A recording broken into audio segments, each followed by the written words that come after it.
In the beginning, there was nothing. A vacuum, void, empty space. And in this empty space there emerged a primordial fireball. Billions of years ago, this fireball exploded.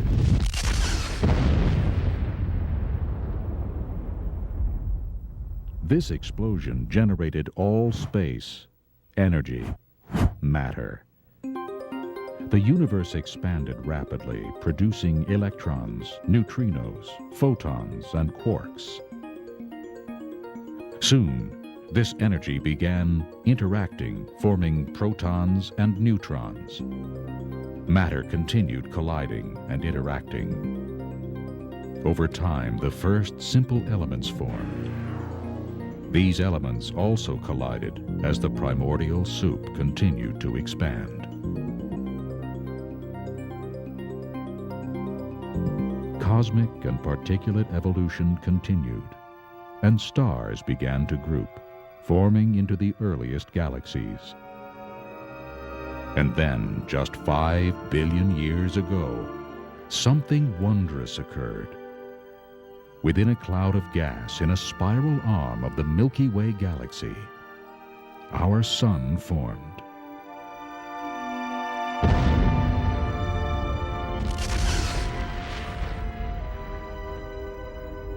This new star gave birth to planets, moons, and asteroids. One of these planets, known as Earth, developed an atmosphere. Earth's environment, believed to be filled with volcanic eruptions, lightning, turbulent weather, mixed atoms and energy to create the first simple living cells.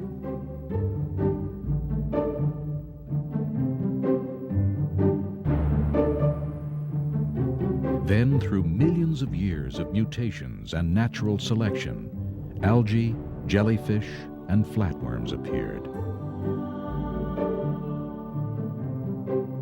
As evolution continued, fish appeared in the seas on planet Earth. Some of these fish developed into amphibians, and through natural selection changed into reptiles. A segment of these reptiles evolved into a variety of creatures, including mammals. Some of these mammals became primates, and then, just 600,000 years ago, an isolated group of these primates evolved into man's earliest ancestors. This is our amazing evolutionary heritage. And evolution continues today as we evolve to our even higher destiny in the universe.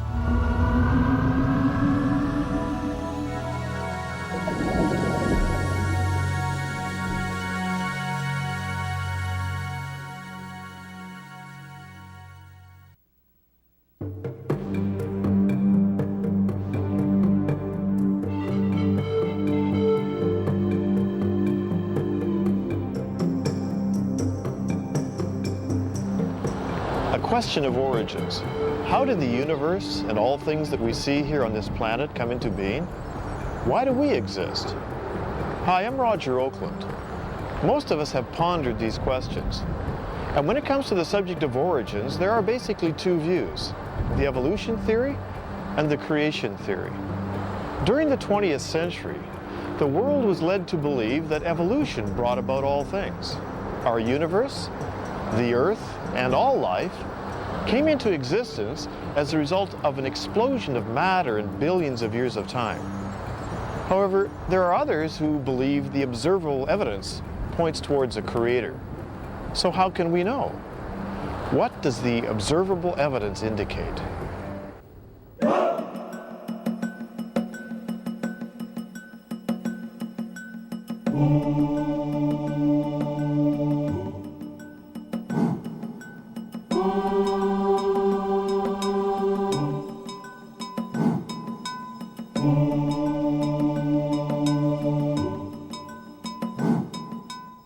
Both evolution and creation scientists have observed and agree that there is great variety within each species.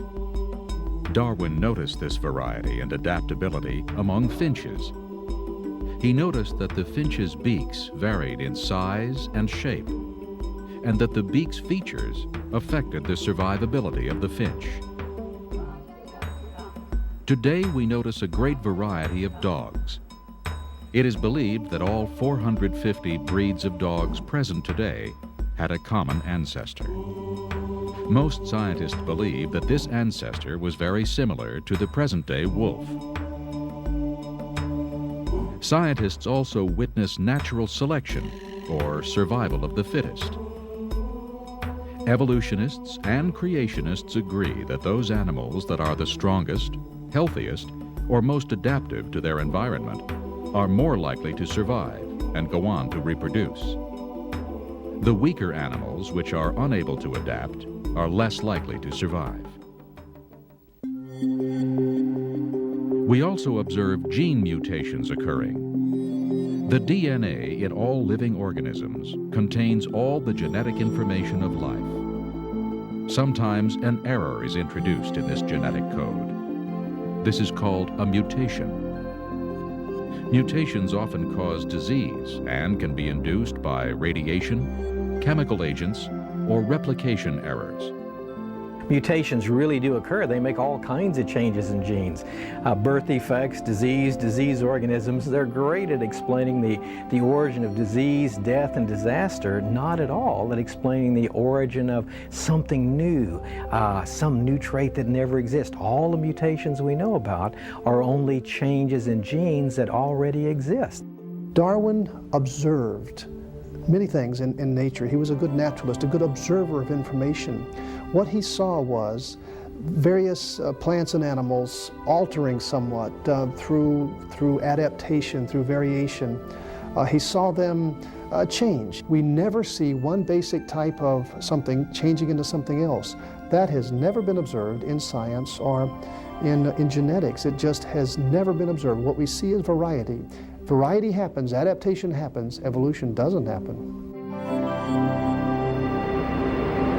Mutations, natural selection, adaptation. These are some of the observations that both evolutionists and creationists agree upon.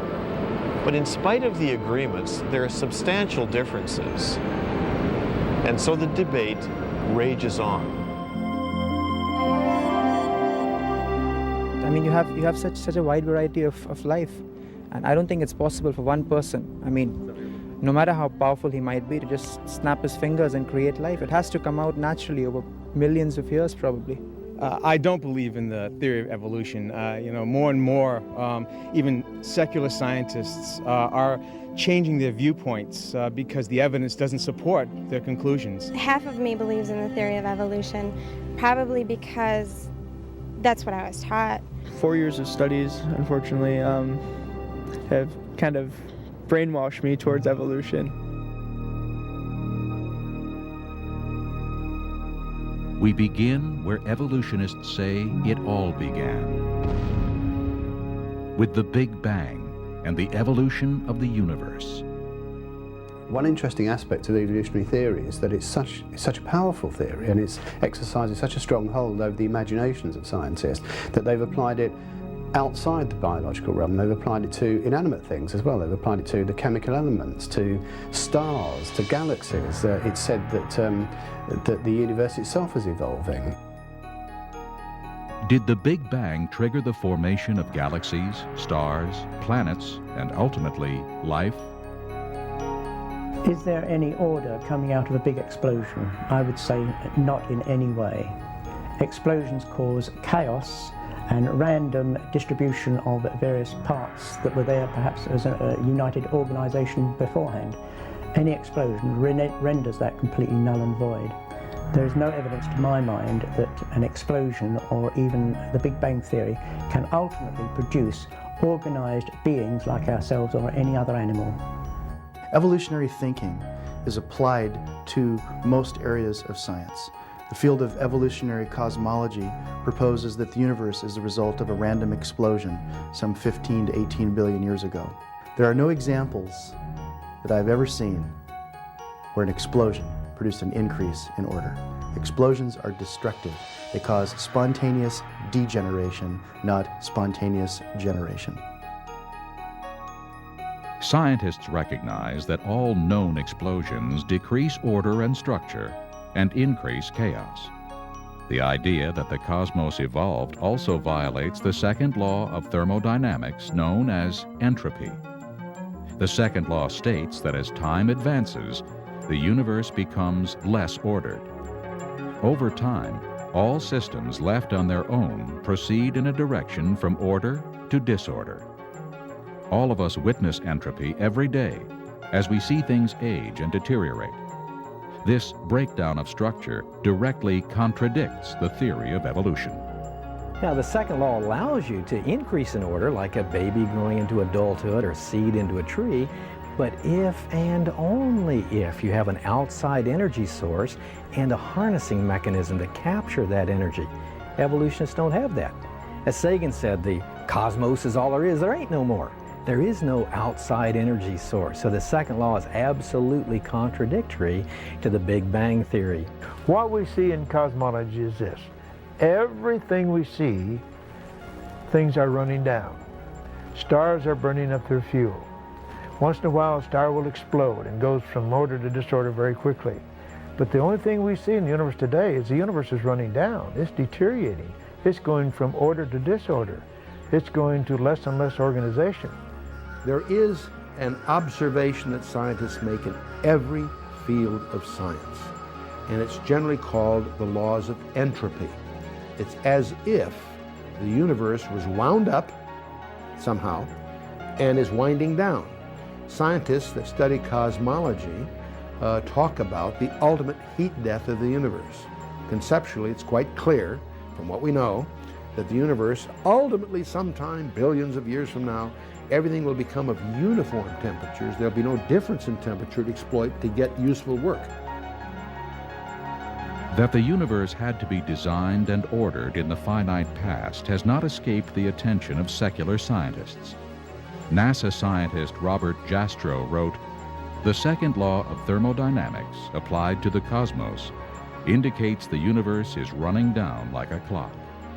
If it is running down, there must have been a time when it was fully wound up. The next obvious question is, who wound it up?" Gordon Van Wylen addressed the question squarely in his book Thermodynamics when he wrote, "The author has found that the second law tends to increase his conviction that there is a creator who has the answer for the future destiny of man and the universe." We only see destruction. We never see innovation. And this, I think, is what the creationist model has been proposing all along, that in the beginning things were very good. They were perfect, just like God wanted. But then, as sin entered into the universe and God's curse on all of creation because of that sin, the wages of sin is death, not only in the physical life, but in the universe. Everything is dying. The sun is burning out. The moon's orbit is decaying. Everything is in this process of death and decay. Evolutionists and creationists agree now that the universe is finite. Space and time and matter had a beginning. Beginning with the studies of Albert Einstein in the early 1900s on through this century, scientists are in agreement that space, time, and matter did indeed have a beginning. 20th century science, embarrassingly, has confirmed the biblical view, because the great discovery in cosmology is that the experts have agreed that the universe had a beginning. And they call it a singularity. You see, the whole Big Bang idea really is, first there was nothing, and then it exploded. The fact that the universe is finite, that it had a start, is a key fact, but a very, very awkward fact for the evolutionist, because it really raises an issue they won't deal with, and that is what happened prior to that singularity. The creation model has always anticipated a finite universe.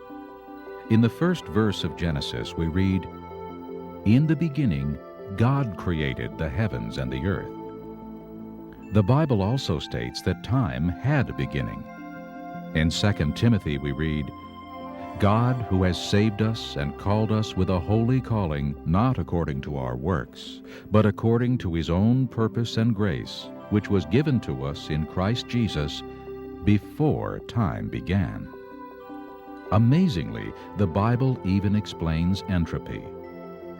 Of old, you laid the foundation of the earth, and the heavens are the work of your hands. They will perish, but you will endure. Yes, they will all grow old like a garment.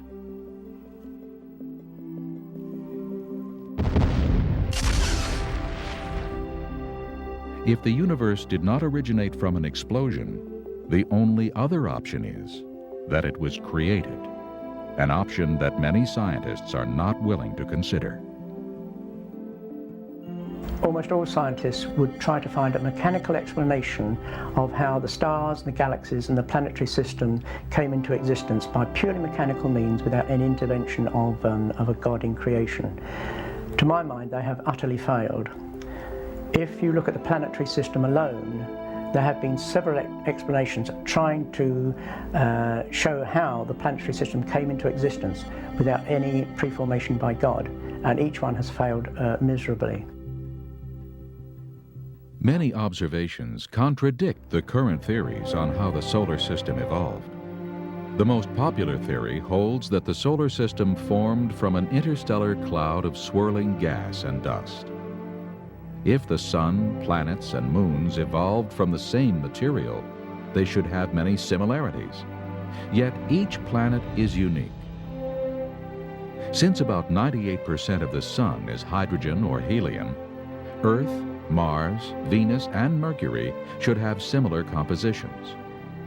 Instead, much less than 1% of these planets is hydrogen or helium.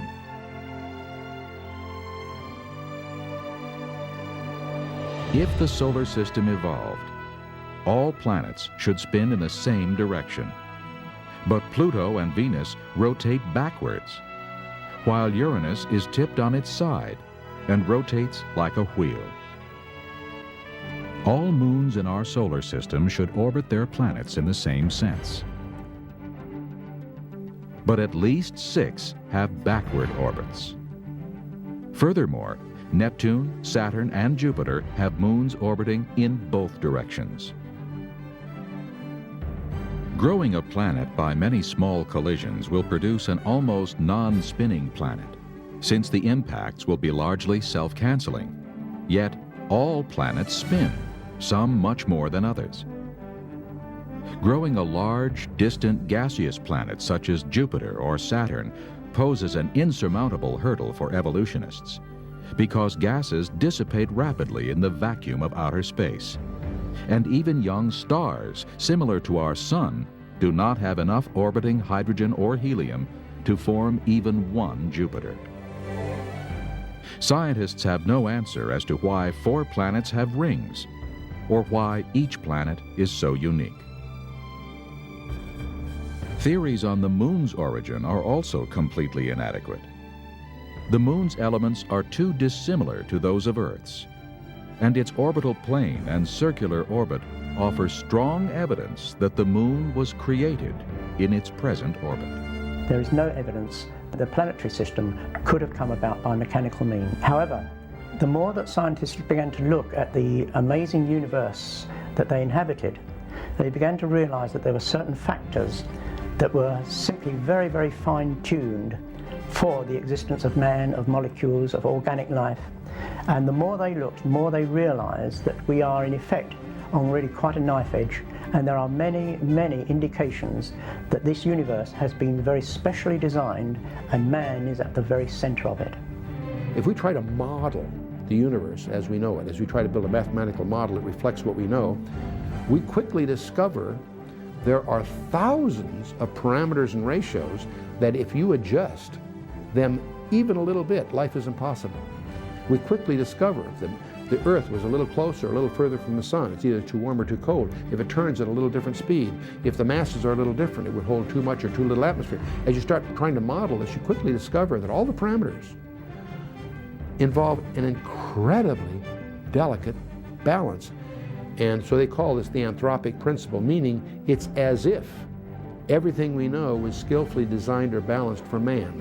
The Earth is at a very specific distance from the Sun, And they have calculated that if we were only 5% closer, the water would boil off from the oceans. If we were just 1% further away, then the oceans would freeze. And that gives you just some idea of what sort of a knife edge we are on. The surface gravity of the Earth is exactly where it needs to be. More, you have too much atmospheric pressure, less, you don't have an atmosphere. The thickness of the crust is critical, the rotation period of the Earth, the gravitational interaction between the moon, strangely enough, all these contribute to what makes life possible. And so they call that the anthropic principle, which collectively is an overwhelming argument for a designer. Scientists don't like to acknowledge that because a designer implies accountability. That the Earth was fine-tuned for the existence of life is no surprise to creation scientists. The Bible declared this fact thousands of years ago. In Isaiah we read, "For thus says the Lord, who created the heavens, who is God, who formed the earth and made it, who has established it, who did not create it in vain, who formed it to be inhabited." Physicist and Nobel laureate Arno Penzias stated in 1992, "Astronomy leads us to a unique event, a universe which was created out of nothing, one with the very delicate balance needed to provide exactly the right conditions required to permit life, and one which has an underlying, one might say, supernatural plan."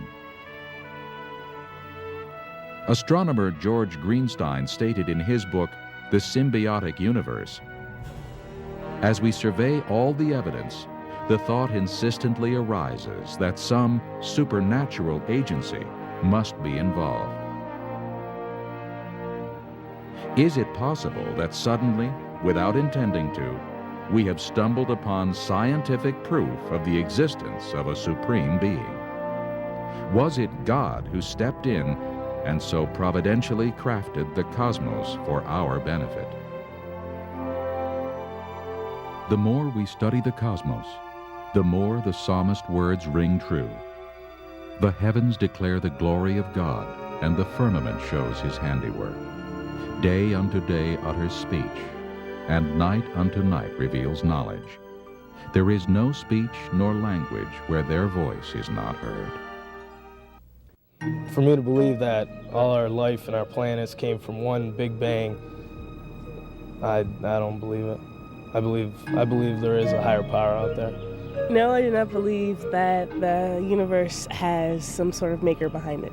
Well, I believe the universe started with the Big Bang. I believe the Earth was designed for life because everything we see around us, everything we need to live, everything we need to survive and be happy is all around us. We don't want for anything. All our food, our air, everything to make us happy and for us to survive is here. So there had to be an originator of this. It couldn't have just happened by chance.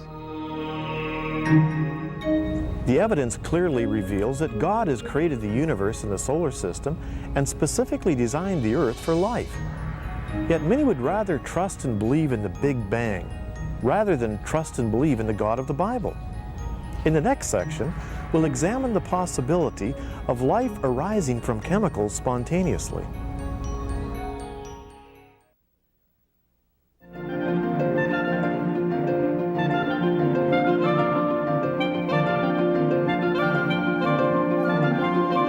Did chemical evolution on the primordial Earth produce life? According to evolutionary thought, all life, bacteria, fish, plants, animals, and man, originated from chemical compounds. This theory that life arose from non-living chemicals is called spontaneous generation. One of the fundamental laws of biology is the law of biogenesis, that life comes only from pre-existing life. And of course, for a creationist, that's certainly no surprise. Life, God's life, created life to multiply after its kind. So that makes sense to a creationist. But to an evolutionist, there was a time in the past when there wasn't any life.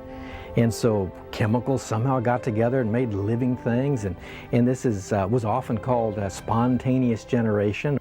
And there have been some enormous problems faced in trying to get a group of chemicals to come to life. A few years ago, Stanley Miller did a famous experiment. He took some simple materials, some methane, some ammonia, some water vapor, zotzed them with an electric spark to simulate lightning flashing back and forth in the atmosphere of the ancient Earth, and in just a week, he got amino acids, the building blocks of protein. And that was hailed as almost making life in a test tube. And that was one I used when I used to teach evolution. But I took a look at the rest of the evidence. And there are 3 problems with that brilliant experiment. 1, he had the wrong starting materials. 2, he used the wrong conditions. And 3, he got the wrong results. Other than that, it was a brilliant experiment. The Miller experiment assumed an atmosphere of methane and ammonia, gases that could not have been present in large amounts because the ammonia would be decomposed by ultraviolet light, and methane should be found stuck to ancient sedimentary clays, but is not. Miller also left out oxygen because he knew that oxygen would destroy the very molecules he was trying to produce. But as deep as we dig, we find oxidized rocks, suggesting an oxygen-rich atmosphere. The Earth did not have a reducing atmosphere, say an atmosphere of methane, ammonia, and hydrogen that was suggested in the Stanley Miller experiment. The Earth never had such an atmosphere. The geology is now clear. There is good evidence that the Earth has always had oxygen in its atmosphere.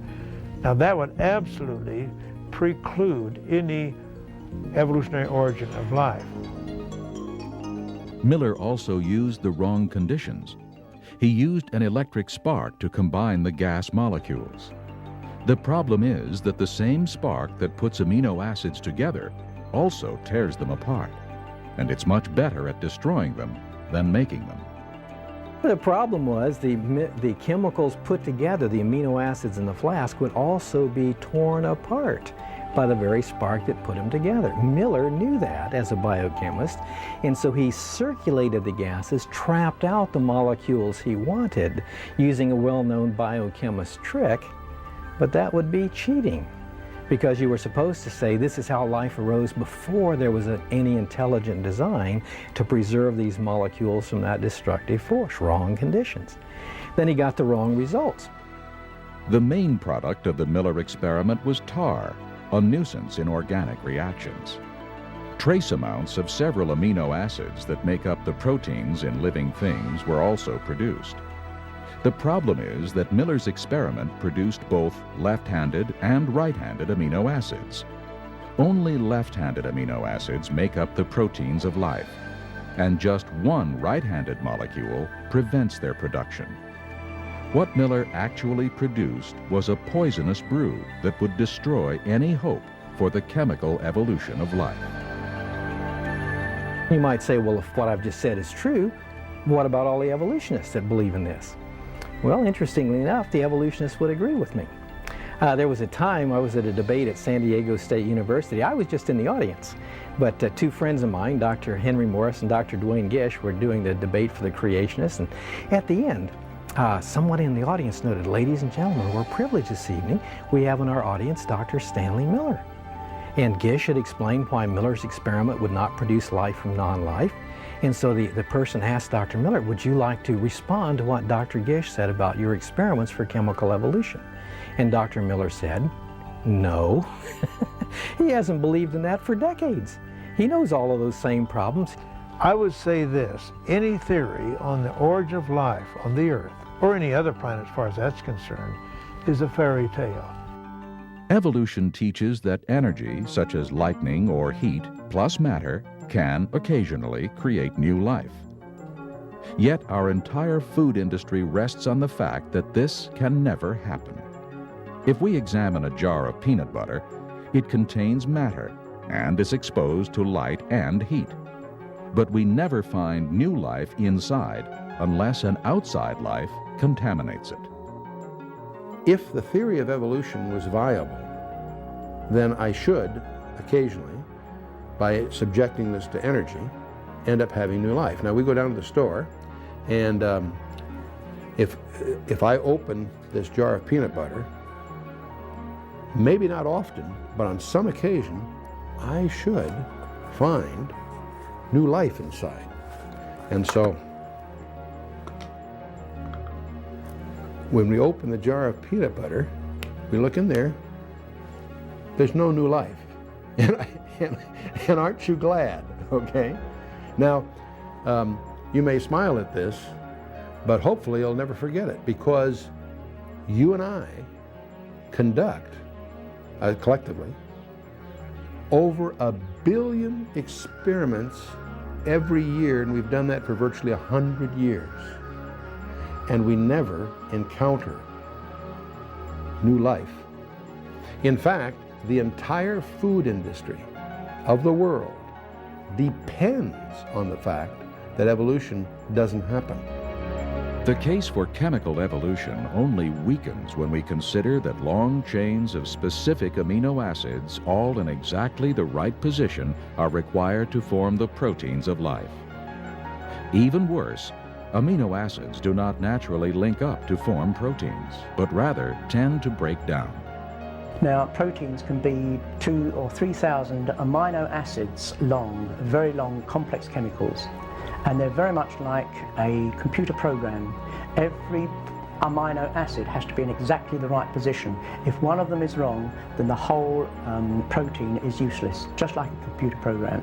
The improbabilities buried in Darwinism start right at the very beginning, even before life began. How did the first protein molecule come about? And there's been quite a bit of work done on this to investigate the probability of it, work both by information theory technologists and also by molecular biologists actually tinkering with proteins to see whether or not they can be taken to pieces and reassembled. And the work of both groups has found that the probability of a protein of the sort of size that you find in the human body coming about by chance is so great as to be virtually impossible. It's something which is, yes, it is possible if you have eternity at your disposal, but Darwinists just don't have eternity at their disposal. Information theory scientist Hubert Yockey calculated, and MIT biologist Robert Sauer confirmed, that the probability that a protein containing just 100 amino acids would form spontaneously is less than 1 chance in 10 to the 65th power. An event so improbable that it could be compared to winning the state lottery by finding the winning ticket in the street, and then continuing to find the winning ticket in the street every week for 1,000 years. The origin of the very first animal life out of ordinary complex chemicals is so large that no evolutionist has ever been able to overcome it, and it is one of the biggest barriers to the theory of evolution that I know. Even if proteins miraculously formed, we still are not close to producing life. The simplest living cells require thousands of specialized proteins in order to function. A number of scientists have tried to calculate the probability of life arising by chance. Sir Fred Hoyle, a British mathematician, using a supercomputer and the assistance of graduate students, estimated only the origin of the proteins of an amoeba, 2,000 of them, arising by chance. He estimated that the probability that the proteins of an amoeba could arise by chance is 1 chance in 10 to the 40,000th power. A probability of 1 chance in 10 to the 40,000th power is absurdly small. To illustrate this, consider the probability of snatching a particular atom out of the entire universe is 1 chance in 10 to the 80th power. After making this calculation, British mathematician Sir Frederick Hoyle stated, "The likelihood of the formation of life from inanimate matter is 1 to a number with 40,000 noughts after it. It is enough to bury Darwin and the whole theory of evolution. There was no primeval soup, neither on this planet nor any other. And if the beginnings of life were not random, they must therefore have been the product of purposeful intelligence." We can prove mathematically that evolution is just a joke. It couldn't possibly happen. Richard Dawkins, for example, one of the leading evolutionists, in his book, The Blind Watchmaker, he acknowledges that the nucleus of every cell, plant, animal, or human, has a database larger than the 30-volume set of the Encyclopedia Britannica. All life, plants, animals, and man, are made up of cells. Each cell is a miniaturized city performing the complex functions required for life to exist. The cell membrane is self-repairing and consists of special proteins that monitor what is outside of the cell, as well as select which molecules are allowed to enter. These proteins act as pumping stations, controlling the import of nutrients and the export of waste materials. Inside the cell, we find staggering complexity. For example, the endoplasmic reticulum is a transportation network with protein-producing factories called ribosomes. The ribosomes produce many types of specific proteins, while the ER channels them to precise locations. The Golgi bodies transport proteins to the exterior membrane, while lysosomes act as digestive organs that break down and recycle larger molecules into particles the cell can use. The mitochondria are the power plants of the cell, producing the fuel that the cell consumes. The nucleus contains the data center, which governs cell activity. Inside the nucleus, we find the chromosomes, which contain the DNA molecule that functions as a library and contains all the coded information needed for life. Billions of instructions are coded on this error-detecting and error-correcting, self-replicating molecule. Only if all of these structures were created simultaneously could a cell function. For example, to produce DNA, a cell requires more than 75 different types of proteins. Yet, these proteins are only produced at the direction of DNA. The only solution to this dilemma is creation. The odds of getting DNA making protein on a roll of the molecular dice is like the odds of getting a 13 on a pair of gaming dice. The potential is not there. The probability is just plain zero. Evolution teaches that bacteria were one of the first life forms to evolve from chemicals. Many bacteria propel themselves with a type of miniature motor called a flagellum. These extremely efficient reversible motors rotate up to 100,000 revolutions per minute. The bacterial motor is similar to an electric motor. It has a filament that acts as a propeller, a universal joint, a stator and a rotor, and a drive shaft with bushings. Each part of the motor must function, or the bacteria will die. Since bacteria can start, stop, and change direction and speeds, they must have sophisticated sensors, switches, and control mechanisms. All of this is highly miniaturized. 8 million of these motors would fit in the cross-sectional area of a human hair. While bacteria are small, they are not simple. You know, I think probably the weakest link in all of evolution theory is the idea of the origin of life from non-living chemicals. It's probably easier to get from a cell to a person than it is to get from chemicals to life. The gap there is just so incredibly large.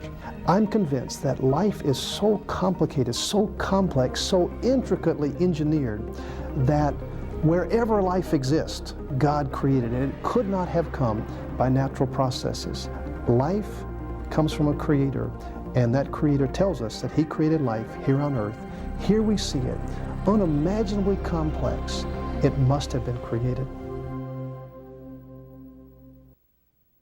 I believe humans evolved to where we are today from single-celled organisms based on the theory of Darwinism and natural selection. I don't think that there was any sort of divine intervention. I believe evolution is pretty much a proven theory. I don't believe in a higher order, just because the fact that I haven't seen any, proof or, concrete evidence of that, and until somebody shows me, that there is, then I'm going to have an aversion to organized religion, and I'm going to stay on the basis of chemical evolution. No life is simple, and all life shows the handiwork of a designer. Scientists know this, yet many believe in chemical evolution rather than be accountable to the Creator God of the Bible. Next, we will examine the evolutionary view that simple life has evolved into complex life.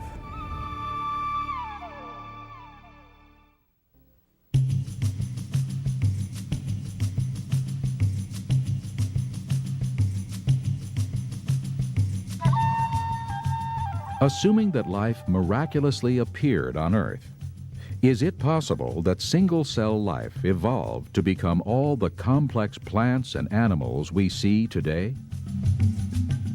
That was Darwin's idea that everything, every living thing on the earth eventually could be traced back to a common ancestor. The thing that Darwinists believe is that life, that all the species on Earth have evolved by a process of spontaneous genetic mutation, that's a spontaneous change in the DNA which is the program for every living thing, coupled with natural selection, the survival of the fittest.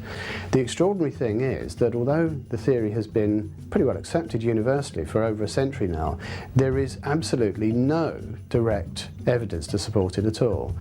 Darwin made a big deal about the fact that there were various sizes of finches, small, large, medium-sized finches. He made a big deal of the fact that there were finches with large beaks, thick beaks, long beaks, and thin beaks. Darwin assumed that these beaks were evidence of evolution. In fact, these beaks were the result of the genetic variability that already existed in the population. If you take two medium finches with medium-sized beaks and you breed them, you will get some finches with small beaks and some finches with larger beaks. Over time, as these finches spread out into the various environments, certain beak sizes would be favored in certain environments, and therefore they would become the predominant type. But the point is the capability to produce the small beaks, the medium beaks, and the large beaks was already in the parent population of the Galapagos finches, and it was simply the environmental differences that allowed them to be expressed. It was not the creation of any new and unique information. The trouble is that all these finches actually do interbreed, and that is in biology, this is the test of a species. Two creatures which can breed and produce live fertile young are regarded as belonging to the same species, and all of the Galapagos finches meet that criterion, so there are not many species. If evolution was true, we wouldn't be concerned about the extinction of species. There'd be new ones being created. We don't have new species. We got deterioration. We have all kinds of species that no longer exist. Charles Darwin theorized that given enough time, one kind of animal could evolve into another. This is the basis for the evolutionary tree of life taught in biology. Yet Darwin himself acknowledged the lack of transitional fossils in the rock strata. Darwin wrote, "Intermediate links? Geology assuredly does not reveal any such finely graduated organic chain, and this perhaps is the most obvious and serious objection which can be urged against the theory." The key problem with Darwinism is finding hard physical evidence. Where would you look for that evidence? Well, obviously in the rocks, in the record of the rocks, the fossil record. Fossils have been collected for hundreds of years, for centuries. There are billions of fossils in every university and every museum in the world. But there are no intermediate species. You look at one strata and you find one kind of fossil. You look at the strata above it, you find a different kind of fossil. What you don't find is a gradual change. One of the greatest evidences for creation is found in the fossil record.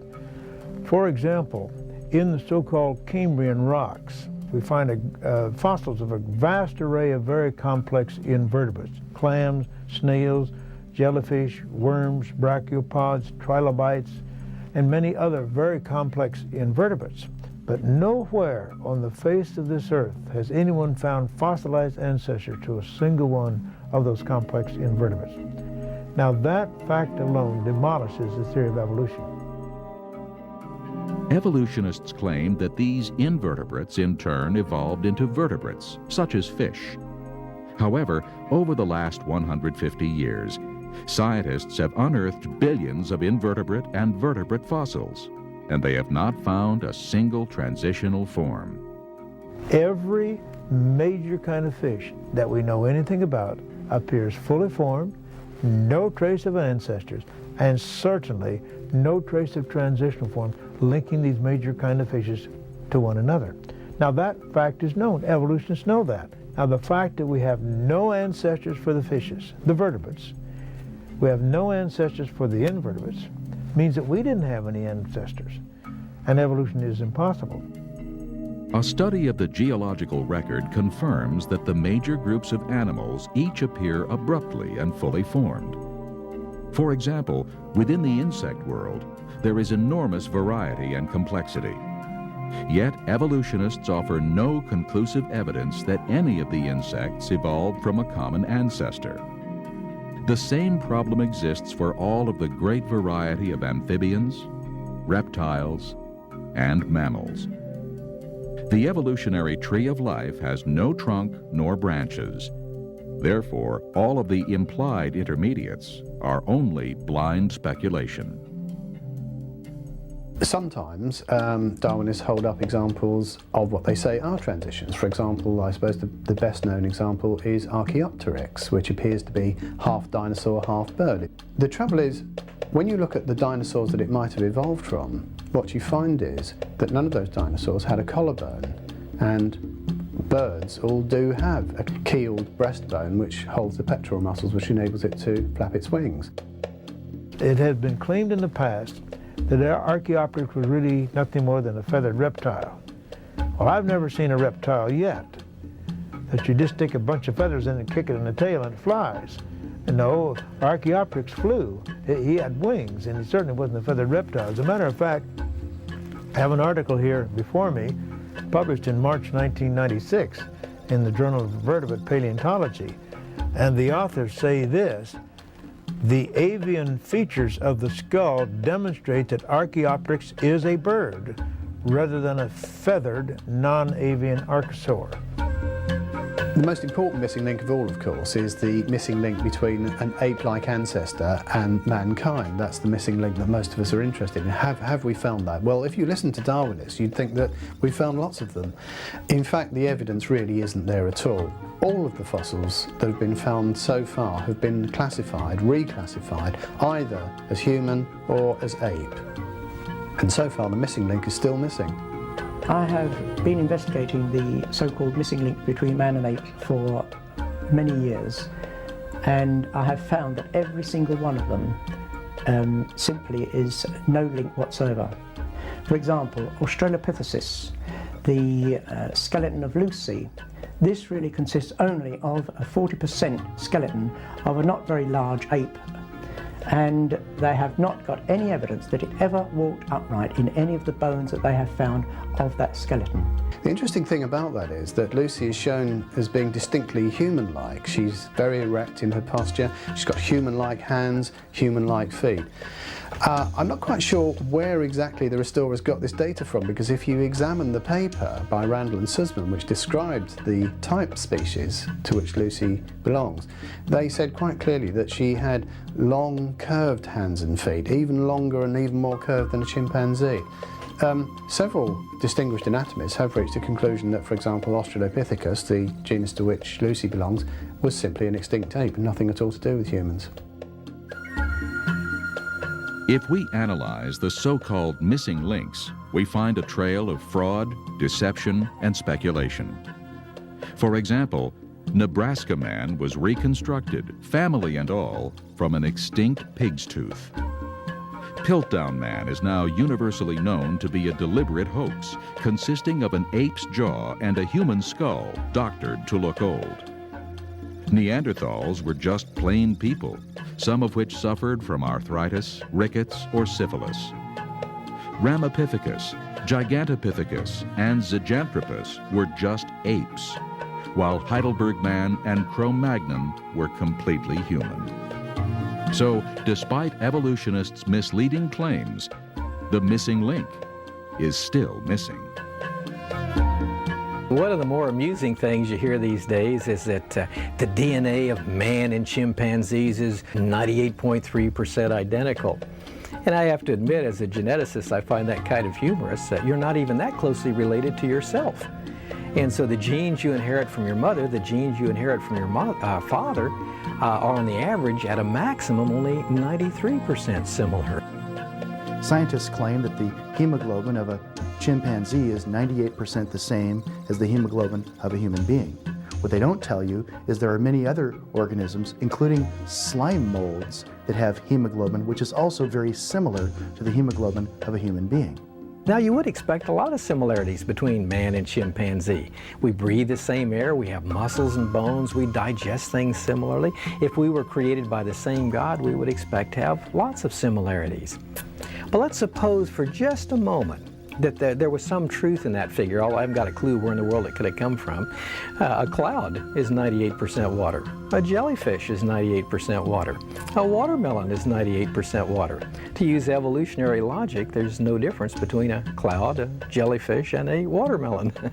Those 2% difference really make a whale of a difference in man and chimpanzee. In the first chapter of Genesis, we are told that God created every living thing according to its own kind to reproduce and fill the earth. This is exactly what we see. If, as evolutionists claim, a reptile evolved into a bird, who would the first bird mate with? Furthermore, all intermediate forms would be fatal. What good is half a wing or half a beak? All animals have complex organs required for their survival. For instance, dolphins and bats have a sophisticated sonar that they use to locate food. Unless these highly efficient sonar systems are fully functional, the animal dies. Certainly, the scientific evidence overwhelmingly supports the creation model, while evolutionists are forced to admit that from their perspective, both the origin of life and the origin of the major groups of animals remain unknown. Complex body structures that we have probably did not come from the evolution. Maybe it did. It's really hard to decide which one it could be. To me, again, it takes more faith to believe that all these perfect conditions came together at the right moment to allow all these complex aspects of life to come into being and to come into existence. And to me, it takes a lot more faith to believe that hogwash than it does to believe that there's an awesome God that created us. Evolutionists are trying desperately to hold on to a failing theory rather than to acknowledge the creator God of the Bible. Despite this, the evidence continues to mount to support the creation model. But how can we know that the God of the Bible is the creator? The scientific evidence in this century has indeed proven that space, time, and matter is finite, and it tells us that the creator must be a being who's independent of space and time. Only the Bible teaches the notion of a finite universe and a creator who is fully transcendent. That is, he's independent of space and time, but he can also act within our space-time domain. No other holy book on the earth teaches such a creator. If you look at any of the other religious books, all of them presume a three-dimensional universe and a three-dimensional God. And that's amazing to realize that only the Bible has as its distinctiveness a transcendent presentation. For years, the astronomers believed that there was somewhere in the neighborhood of 6,000 stars. This held in the science of astronomy until Galileo came along with his telescope, and suddenly science realized that the stars of the heaven are innumerable. Billions of galaxies, billions of stars in these galaxies, innumerable, just like God said to Abraham way back in Genesis, the first book of the Bible. Throughout the Bible, we find insights about the physical universe that the scientific world has only recently discovered. For instance, in the book of Jonah, we read, "The water compassed me about, even to the soul. The depth closed me round about. The weeds were wrapped about my head. I went down to the bottoms of the mountains." In this amazing verse, we are told that there are mountains on the ocean floor. Yet scientists did not know this until this century. In the book of Job, Job proclaims that God hangs the earth on nothing. While many holy books declared that the earth sits on the backs of turtles or elephants, or is held up by Atlas, the Bible alone declares what we now know to be true. In Hebrews chapter 11, verse 3, we read, "By faith we understand that the worlds were framed by the word of God, so that the things which are seen were not made of things which are visible." Only recently have scientists discovered that everything in the universe is made up of subatomic particles that are indeed invisible to the naked eye. Certainly these authors were inspired by the creator of the universe. Many other scientific insights were revealed in the Bible centuries before man discovered them. For example, atomic fission, oceanic currents, the hydrologic cycle, the jet stream, dinosaurs, and innumerable stars.